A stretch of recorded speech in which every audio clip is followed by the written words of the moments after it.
А сегодня, как мы уже сказали, мы будем читать, вспоминать о Фоме.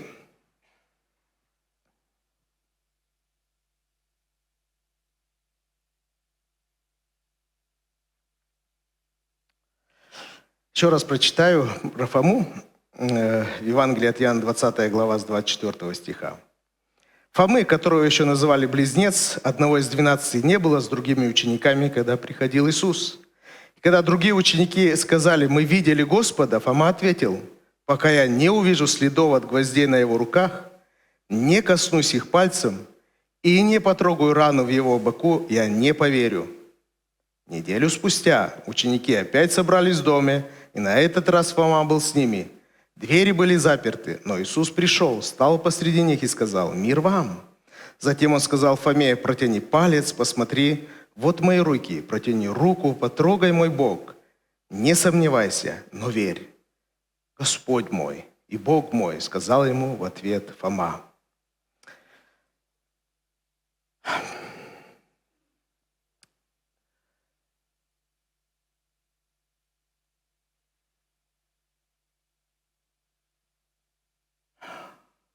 Вот удивительно, правда же?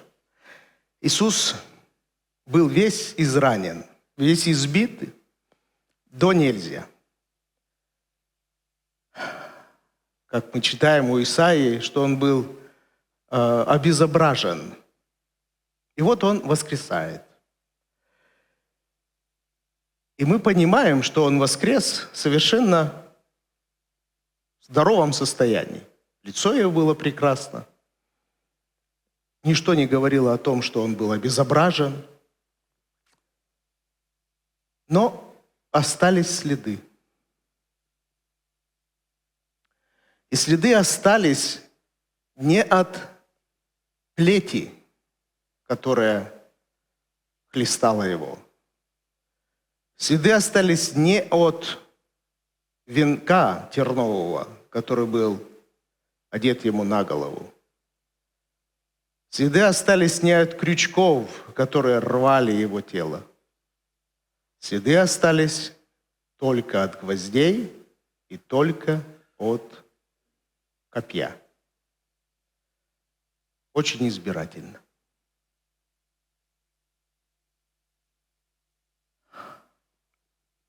У Бога всегда так есть. Он никогда не действует шаблоном.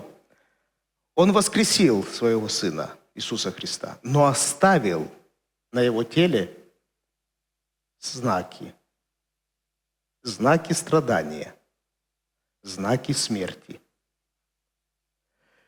И мы так понимаем, читая Откровение, что и сейчас Иисус имеет эти знаки.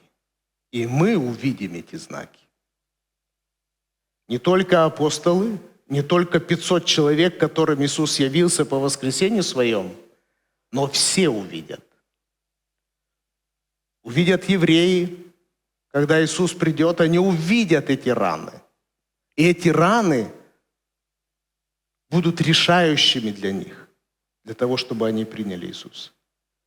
Эти раны увидим мы все. Церковь увидит, язычники увидят, то есть неверующие, и евреи увидят. Все увидят знаки страдания, знаки смерти на теле Иисуса Христа.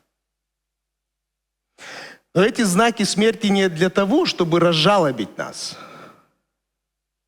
Эти знаки, которые Бог оставил на теле Иисуса Христа, тоже только с одной целью, чтобы помочь людям уверовать. Даже и это Господь оставил для того, чтобы помочь нам уверовать в Иисуса.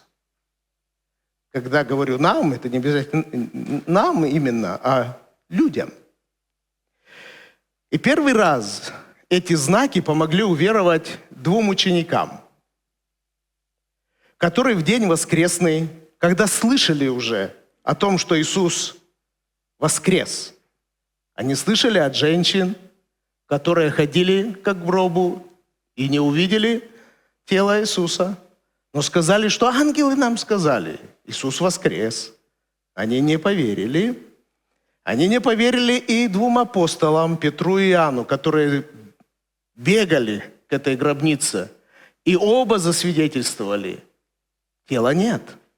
Хотя плащаница, платок с головы, они там находятся. Кстати, вы не задавались вопросом?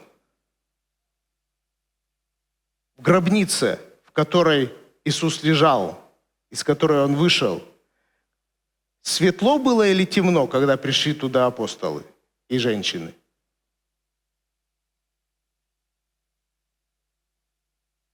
За счет чего? И этого было достаточно, да, для света?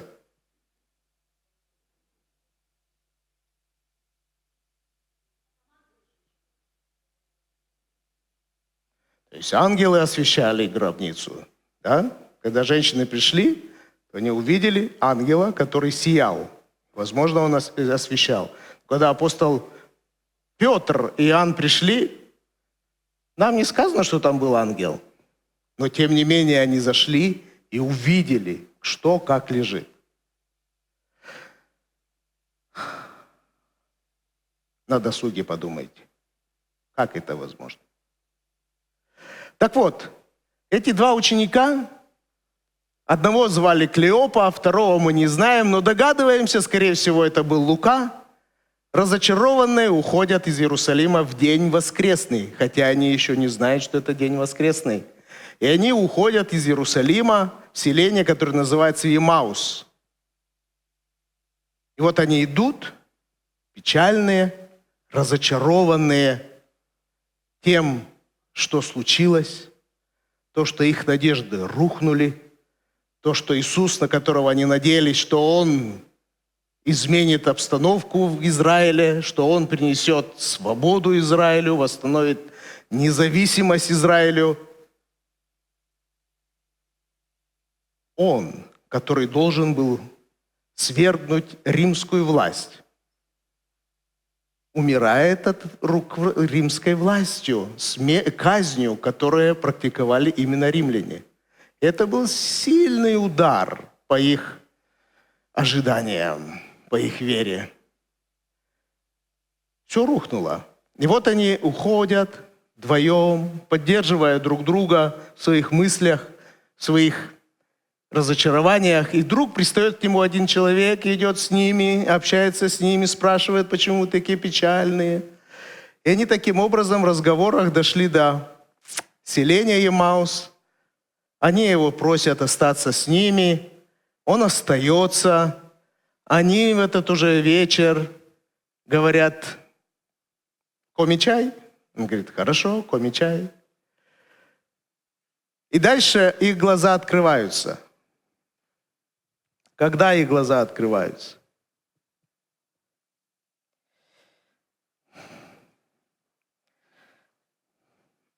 В Луке, Евангелие от Луки, в 24 главе описывается этот момент. За столом Иисус взял хлеб, благословил его и разломил, и дал им. Тогда их глаза открылись, и они узнали его.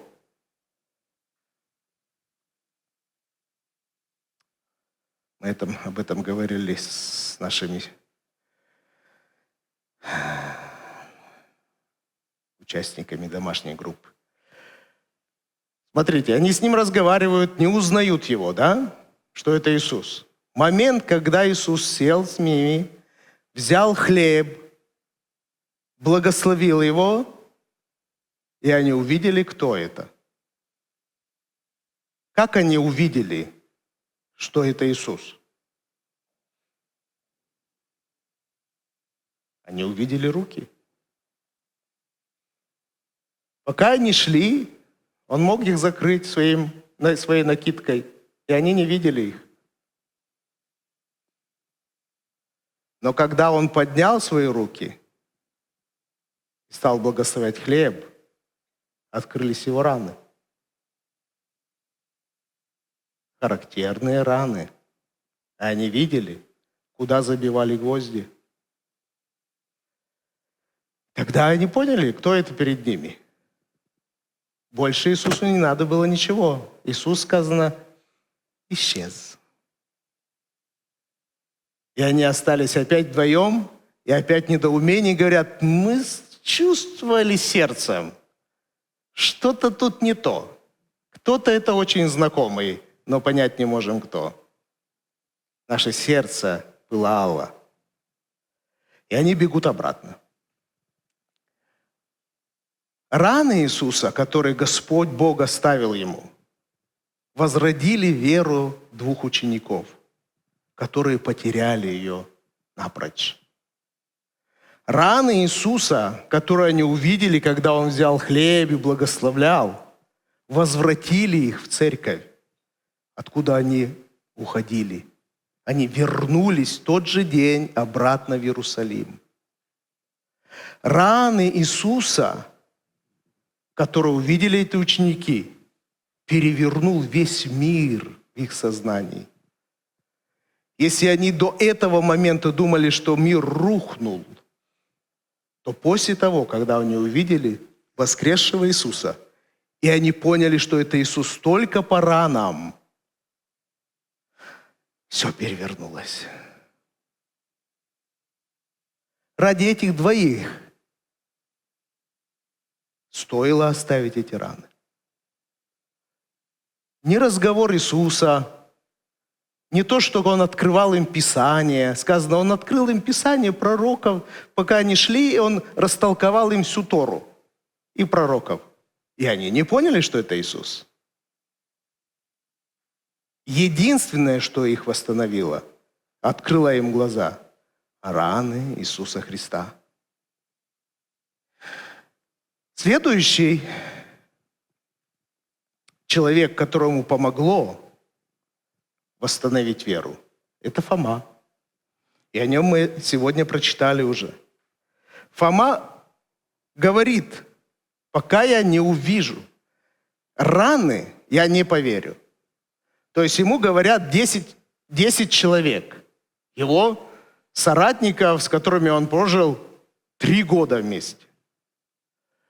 Но он знает, этим ребятам верить нельзя. Почему? Почему им нельзя верить? Они клялись Иисусу. Иисус, да мы, да никогда, да умрем, но не предадим Тебя.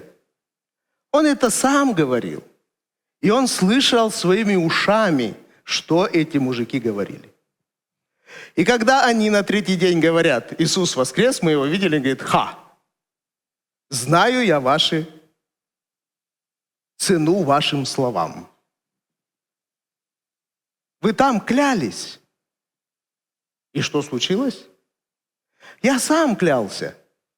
И что случилось? Как можно верить? На слово нам. И он говорит, не нужны железобетонные доказательства. И он выставляет условия. Доказательствами воскресения Иисуса будут его раны. С чего он вдруг решил, что раны остались? Вполне возможно, что ученики ему это сказали. Мы видели Иисуса, и на нем были раны. Вполне возможно. И он выставляет условия для своей веры, для того, чтобы он мог поверить, только одно. Я хочу видеть раны Иисуса. Если я увижу человека, которого вы говорите, что это Иисус, но на нем нет ран, я не поверю, что это он.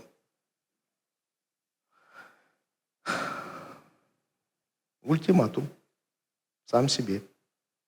Сильное условие, правда же? Он ставит невероятные условия. Почему он решил, что это должны быть раны?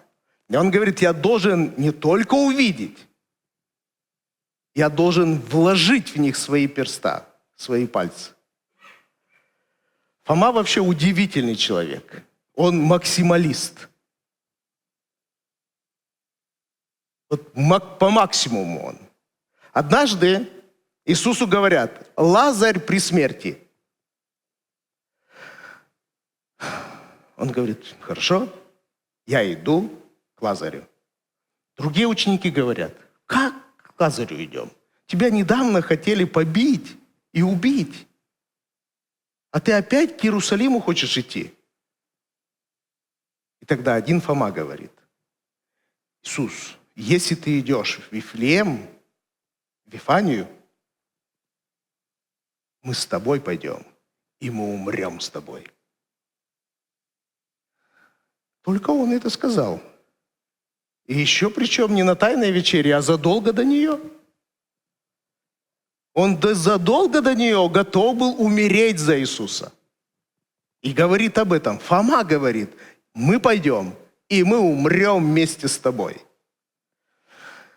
Это какой-то удивительный человек. Человек, который готов был, если двигаться, то до конца. Если верить, то серьезно. Если иметь доказательства, то железобетонные. Если аргументы, чтобы неопровержимые. И вот такой Фома очень нужен церкви, который не просто верит на слова, а который говорит: докажи. Какие у тебя аргументы? Ты мне говоришь, Бог благ, Он спас меня. Покажи своей жизнью, что Он спас тебя. Как ты докажешь, что Бог, Иисус, Спаситель твоей жизни, Он Господин? Как твоя жизнь изменилась? Покажи мне ее. Иаков такой же был брат Иисуса. Он говорит: недостаточно говорить. Надо явить свою веру своей жизнью, своим образом жизни. Явить. Тогда другой разговор. Тогда я могу сказать: верю. Действительно, то, что ты говоришь, истинно так. Твоя жизнь, твои слова не расходятся. Это об одном. И Фома был такой. Он говорит: ну что вы мне сейчас говорите? Вы много чего говорите. Я хочу увидеть своими глазами. Увидеть, что произошло с Иисусом. Я хочу с Ним лично встретиться. Мы не знаем, почему Он не был с первое воскресенье с учениками. Наверное, по той же самой причине. Остался один, чтобы вообще понять, что произошло. Как так случилось, что 3 года я был с Иисусом, и в один момент, в одну ночь, я оставил Его? Как так случилось, что я клялся Ему, что я умру за Него, но в одну ночь страх стал сильнее, чем моя вера и мои слова? Как так случилось? Это было все наиграно, это все было понарошку. Что произошло? Почему такое случилось со мной? Я же был готов умереть за Него. И не смог. Я говорил это своими устами. И люди это слышали. Но я не сдержал свои слова. Это был, я думаю, сильный удар по нему. По его внутреннему самочувствию. Что происходит? Почему это так? Некоторые люди способны на эту рефлексию, на это размышление о себе. Некоторые нет. Некоторые как с гуся вода, да, говорят. Сказал, не сделал, пошел дальше. Бывает. Не мы такие, жизнь такая. Такие пословицы, которые как бы оправдывают наши действия. А некоторые не могут. Если я сказал и не сделал, они останавливаются и размышляют, что случилось. Почему то, что я исповедовал, не сработало в нужный момент? Почему то, во что я верил, не помогло мне тогда, когда я в этом больше всего нуждался? Это хорошие вопросы, на которые надо искать ответ, которые надо задавать, если то, что ты исповедуешь, не работает в твоей жизни, спроси, почему. Либо я верю не в то, либо я верю не так.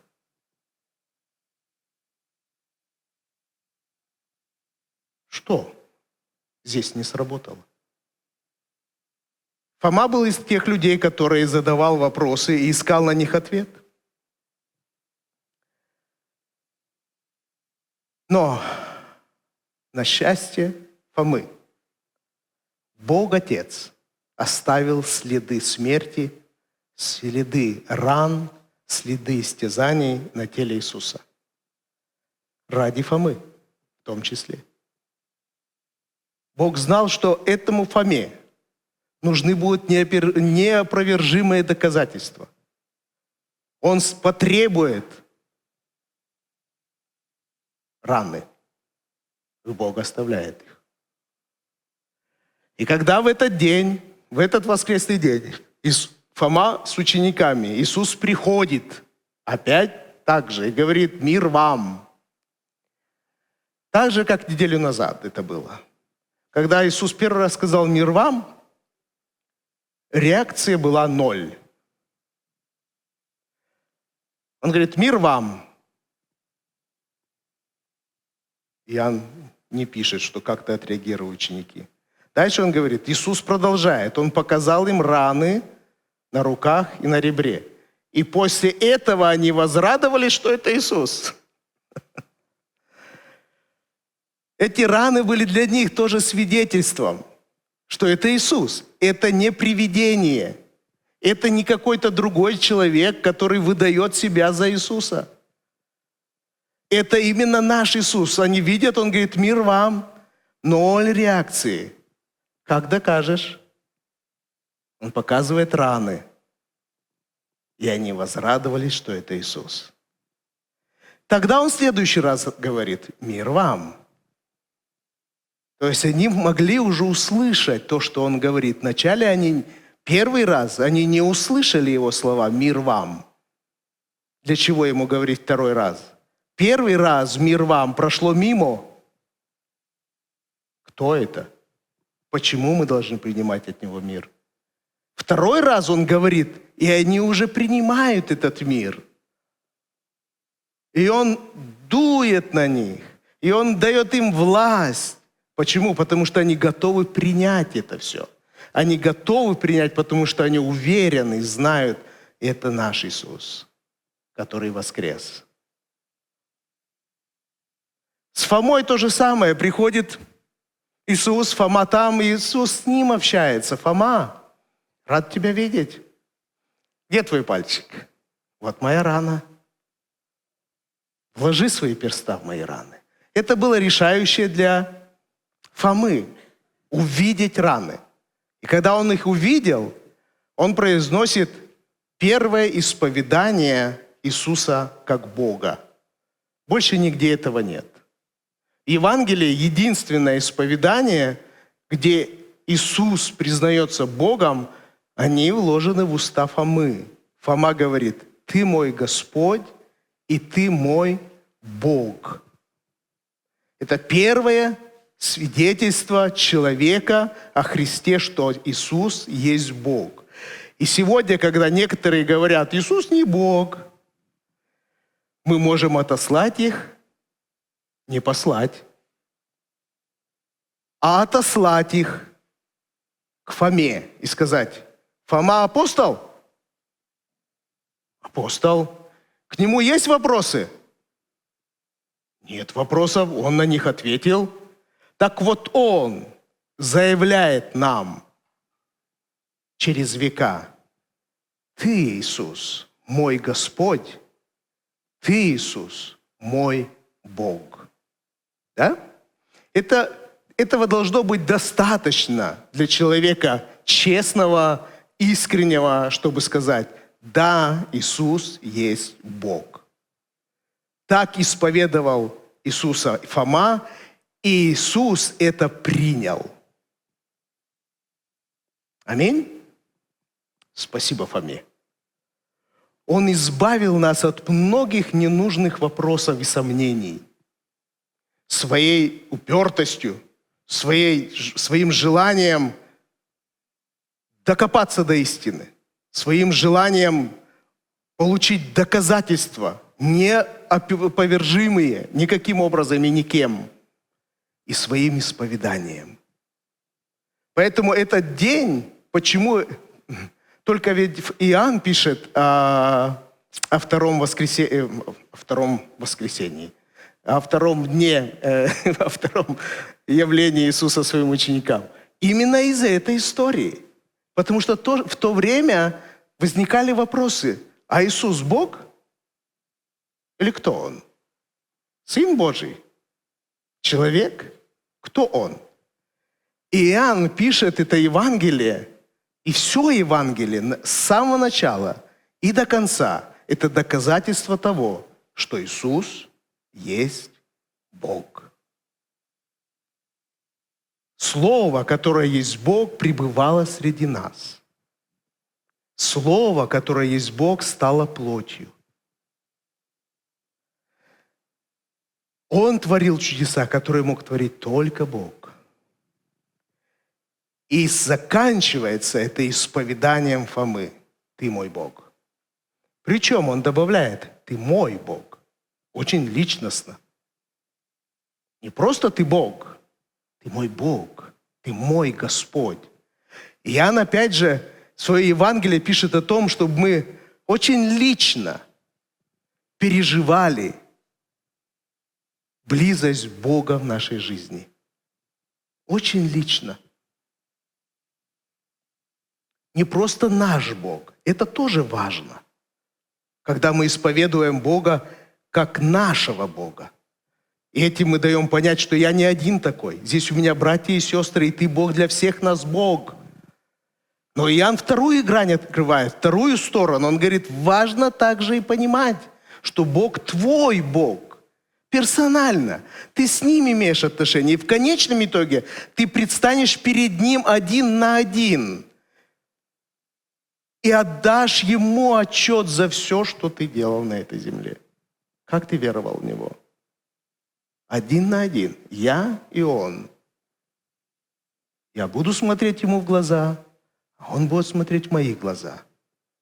И без слов все будет понятно. Поэтому Иоанну было важно вложить в уста Фомы вот эти слова. Ну, я так говорю, но Фома так он и произнес. Ты мой Господь, и ты мой Бог. Аминь? То есть то, что сегодня произошло, это вот просто решающий момент для церкви. Кто есть Христос для нас? Кто есть Иисус для нас? Действительно ли мы исповедуем Его как Бога и как Господина моей жизни? По поводу свидетельства ран.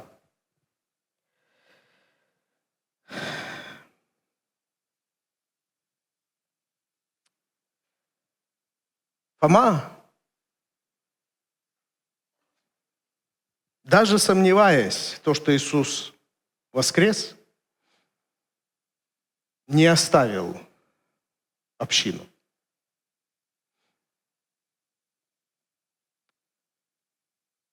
Хотя все для этого как бы способствовало. Два ученика ушли из общин. Иисус их возвращает. Фома, чем отличается этих двух учеников, Иисусу не пришлось догонять Фому. Фома не был на пути из Иерусалима. Фома пришел. Невзирая на все свои сомнения, разочарования в себе, в апостолах, в своем неверии, он не ушел из Иерусалима. Он остался там. Когда в следующий раз ученики были собраны, Фома пришел туда. Пришел в общину, с которой он был 3 года. Разочарованный, да. Недовольный, да. С большими вопросами, да. Но он не ушел из общины. Ты еще одна истина, которая важна для нас. В твоей жизни могут наступить моменты, когда ты в чем-то разочаруешься. Ты можешь разочароваться в себе, можешь разочароваться в братьях, сестрах, можешь разочароваться в слове, которое ты слышишь. В многих вещах. И у тебя будет вилка. Уйти в Емаус, либо вернуться в общину. И там, в общине, встретиться со Христом. Эта вилка бывает у каждого в жизни. Она должна быть. Этот выбор человек должен сделать хотя бы раз в жизни всегда. И у Фомы эта вилка была. И он возвращается. И встречает в общине Христа. Христос туда приходит. Как эти двое из Емауса тоже туда же возвращаются. То есть нечто есть в мире, созданное Христом, о чем он так и заявил: «Я создам церковь, которая нас восстанавливает». В этом есть ценность церкви, ценность общины. Ты не должен быть сторонним наблюдателем. Ты не должен быть оценщиком происходящего в церкви. Тебе надо увидеть ценность церкви как таковой, как собора, как единение тех, которые следуют за Иисусом, чтобы там повстречаться с Иисусом.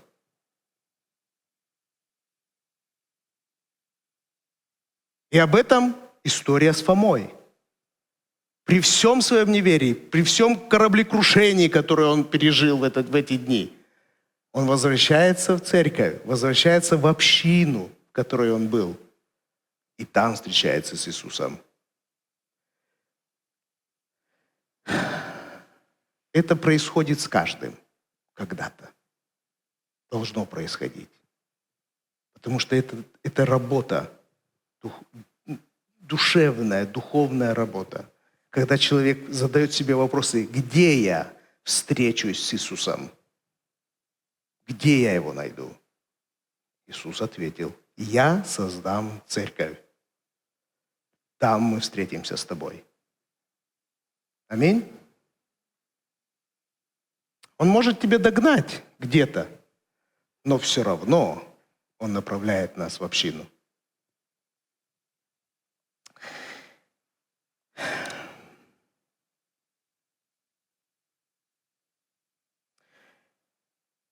Иисус, отвечая Фоме,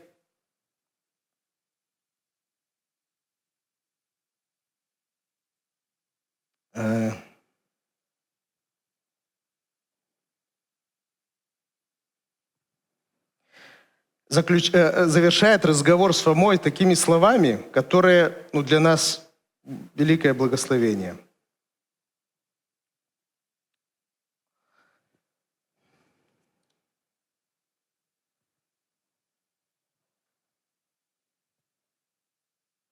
Иисус говорит: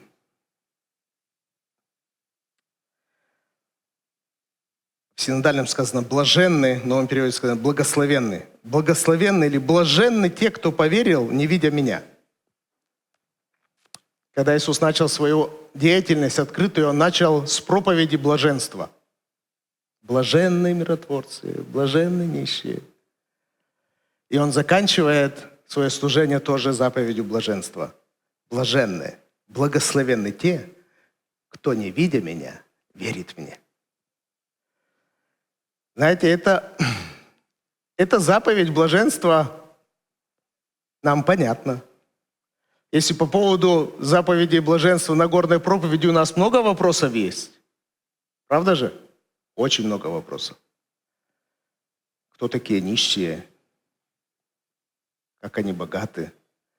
Кто такие миротворцы?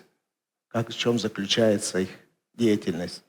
То здесь он говорит простую вещь. Блаженны те, которые поверили мне, не видя меня. И эта заповедь блаженства вот прямо по мне. Я его не видел. Так случилось. Но верю, увижу. Но чтобы его увидеть, мне надо поверить. И тогда я его увижу. И с этой верой я живу. Я ему верю, не видя, но верю, что я его увижу. Придет однажды такой момент. Аминь. Все мое желание сердца моего и души моей, Господи, хочу Тебя увидеть. И я увижу. Сомнений нет. Я его увижу, как он есть. Мы встретимся с ним. Вот лицом к лицу. И эта вера помогает мне сегодня жить. То, что я увижу того, в кого я уверовал. С апостолами чуть другая история была. Они уверовали в Него, потому что увидели. Кто Он, как Он. С ними другая история. Иисус говорит нам, как же блаженны те, которые не будут Меня видеть, но уверуют в Меня. Этим Он закладывает истину и благословение, что возможно верить, не видя. И вера тем и отличается от видения, что ты веришь в то, что не видишь. И он говорит, что это возможно для человека. Такая опция заложена при сотворении. Верить в невидимое. Жить этим, как будто видел своими глазами. Вот удивительный человек. Веришь, хотя не видел. И главное, убеждаешь еще и других в том, что сам не видел. Но убеждаешь с такой верой, что и другие заражаются. Это удивительное дело. Апостол Павел пишет о своих следах. Он знал Иисуса не по ранам. Он увидел Иисуса, не знаю, видел, нет он его раны, но он повстречался с Иисусом. И дальше он пишет, однажды он пишет коринфянам, которые как бы сомневались в его апостольстве. Они говорили, апостол Павел, вот ты себя называешь апостолом. А с чего ради вдруг? Скромнее будь. Назови себя каким-то учителем великим. Равви назови себя. Чё ж ты апостолом-то? Мы же знаем, апостолов 12. А ты какой апостол? Были вопросики к апостолу Павлу. Это у нас сегодня апостол Павел, как будто это фамилия отчества получается. А тогда нет. Но когда он пишет «Я апостол Иисуса Христа», у людей возникает вопрос. На основании чего? Он говорит, на основании того, что сам Иисус меня призвал. Это раз. А второе, у меня есть свидетельство моего служения. Вот если вы пройдете тот же путь, который я прохожу, и вы будете апостолами. Да? И вот он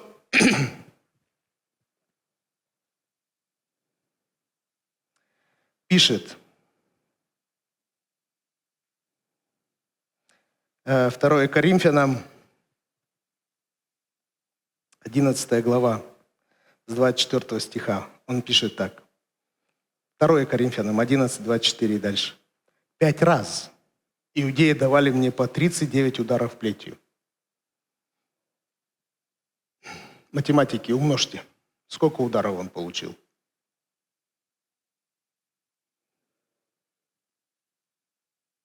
196. Эксперимент будем проводить? Что там у нас останется после 200 ударов без 4 плетью? Кому влетало от родителей в детстве ремешком? Влетало? Следы оставались? Там не 200 ударов было, не 39. Один раз здесь и хорошо. Но следы оставались. Я помню, у меня был след. Не буду эту рассказывать историю, с Надеждой Васильевной она связана. Но след у меня был и долго. А тут 200 ударов без 4. Без 5. 111. Никита. Без 5. 200 ударов без 5. Что там у него на спине? Следы остались? И он говорит, это следы моего апостольства. Я не только говорю, посмотрите мою спину. Это потому, что я апостол Иисуса.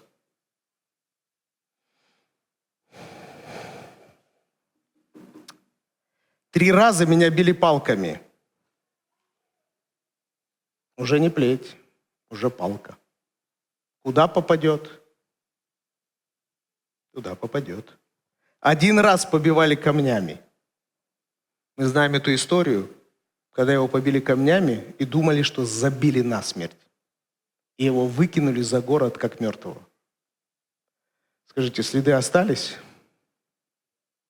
Я думаю, много шрамов было на апостоле Павле.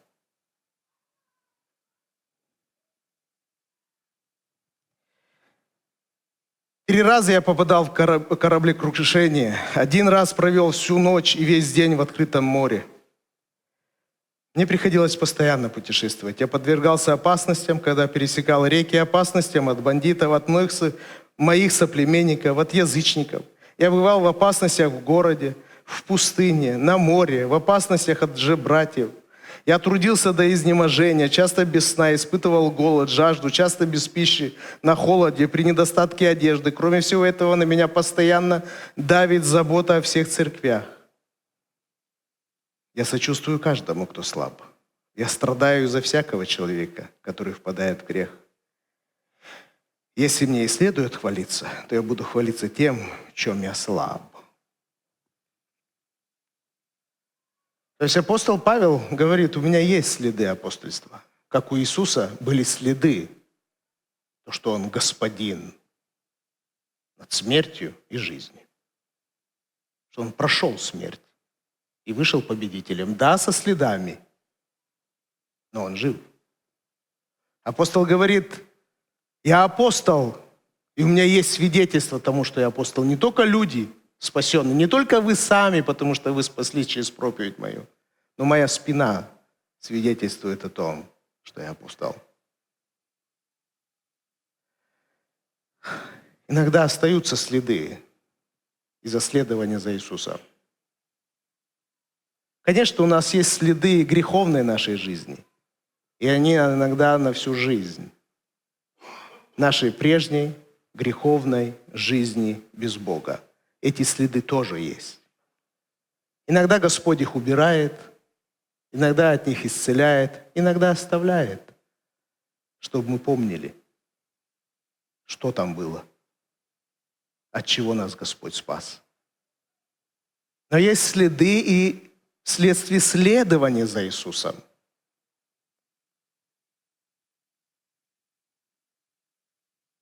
Которые причиняют нам, те, которые не совсем принимают нас, и даже сказано лжебратья. Я не знаю, есть ли у тебя такие следы, но это следы свидетельства нашего следования. Их не стоит стыдиться. Вся история о Фоме – это великое вдохновение для нас. Как Господь заботится тогда, когда вся наша вера рушится. Что Господь оставляет на теле своем следы страданий. Не потому, чтобы покрасоваться ими, а для того, чтобы кого-то спасти благодаря им, кого-то вернуть в церковь благодаря им. Весь Израиль спасется благодаря этим ранам. Сказано, Израиль узрит того, которого распял, и спасется. Весь народ спасется однажды благодаря ранам Иисуса Христа. Аминь. Это великое дело, что Господь оставил эти раны. И если у тебя есть какие-то свидетельства твоего следования за Иисусом, Скажи: спасибо тебе, Господь, что ты оставил их мне. Давайте встанем на ноги наши. Поблагодарим Бога за то, что Он даже готов оставить на теле своем, Иисус готов оставить на теле своем раны ради нас, ради Израиля, ради своей церкви, ради учеников, чтобы восстановить. Отец наш Небесный, спасибо Тебе, что сегодняшний день, который мы вспоминаем Фому, он очень важен для нас. Все, что произошло с Фомой, все, что он пережил, Господь, это помогает нам. Помогает, Господь, когда мы следуем за Тобой. Но когда мы разочаровываемся, мы что-то теряем, мы теряем понимание, почему то или иное происходит в нашей жизни, почему вера наша не помогает нам тогда, когда мы больше всего этого ожидаем. Господь, Ты приходишь, чтобы вдохновить. Ты приходишь, чтобы вдохнуть эту веру, которую мы теряем, которую потеряли апостолы, но Ты вдохнул в них опять, дунул на них, чтобы они возродились. Ты явился Фоме, чтобы показать ей свои раны, чтобы рассеялись все его сомнения. Спасибо Тебе, Господь, Бог мой, что и сегодня, если надо кому-то, чтобы устоять при всех искушениях и при всей слабости и немощи, Ты можешь явить ему свои раны. Господь, спасибо Тебе, что Ты дал церкви эту мудрость оставить для себя знамением крест, распятие. Господь, спасибо Тебе, что церковь в свое время уразумела, что мы всегда должны видеть перед собой распятого Иисуса, как Твои раны. Я благодарю Тебя, Господь, что и сегодня Твое распятие, которое есть в церкви, которое есть перед глазами нашими, помогает нам очень часто в наших слабостях, в наших искушениях, в наших немощах. Спасибо Тебе, Господь, что мы можем и сегодня взирать на Твой крест и говорить: крест — это моя сила, это место моего спасения. Благодарю Тебя, Господь, Бог мой, что Ты дал это церкви, эту мудрость и разумение. Благодарю Тебя за это.